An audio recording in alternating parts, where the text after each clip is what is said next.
শাহ সুন্দর রহমতুল্লাহি ছিলেন ৩৬০ জন আউলিয়ার অন্যতম এবং আধ্যাত্মিক সাধক, যিনি হযরত শাহজালাল রহমতুল্লাহ-এর সঙ্গী হিসেবে বাংলাদেশে ইসলাম প্রচারে ভূমিকা রাখেন এবং বাংলাদেশে ইসলাম প্রচার করে গিয়েছেন।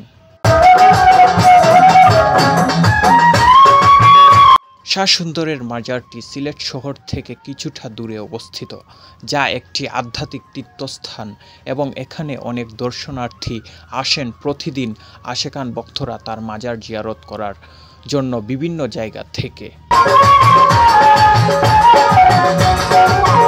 শাহ সুন্দর রহমতুল্লাহি ছিলেন হযরত শাহজালাল রহমতুল্লাহির ৩৬০ জন অনুসারীর মধ্যে একজন, যারা বাংলাদেশে ইসলাম প্রচারে গুরুত্বপূর্ণ ভূমিকা পালন করেছেন এবং পরবর্তীতে তিনি এখানেই শায়িত হন এবং তার মাজার স্থাপিত হয় এইখানেই। তার মাজারটি টিলার উপর অবস্থিত এবং চারিদিকে জঙ্গল রয়েছে এবং সেখানে গেলে প্রকৃতির নীরবতা লক্ষ্য করা যায়। মাজারে ওযু ও নামাজের জন্য মসজিদ রয়েছে এবং মহিলাদের জন্য নামাজের আলাদা স্থান রয়েছে।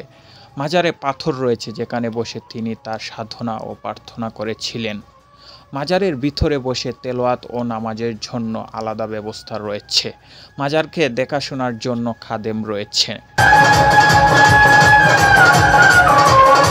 তার মাজারটি সিলেট শহরের কাছেই খাদিমনগর এলাকায় অবস্থিত, যা শাহজালালের দরগা থেকে প্রায় ৮ কিলোমিটার দূরে। শাহ সুন্দর রহমতুল্লাহের মাজার একটি পবিত্র ও আধ্যাত্মিক স্থান, যা অনেক মানুষকে আকৃষ্ট করে এবং এটি সিলেটের একটি গুরুত্বপূর্ণ ধর্মীয় কেন্দ্র হিসেবে পরিচিত। শাহ সুন্দর রহমতুল্লাহের জীবন ও কর্ম ইসলাম প্রচারে এক গুরুত্বপূর্ণ অধ্যায়। তার মাজারটি এই আধ্যাত্মিক ঐতিহ্যের ধারক ও বাহক। শাহ সুন্দর রহমতুল্লাহের মাজারে ভক্ত ও দর্শনার্থীরা নিয়মিত এসে থাকেন, যা এটিকে একটি প্রসিদ্ধ তীর্থস্থানে পরিণত করেছে।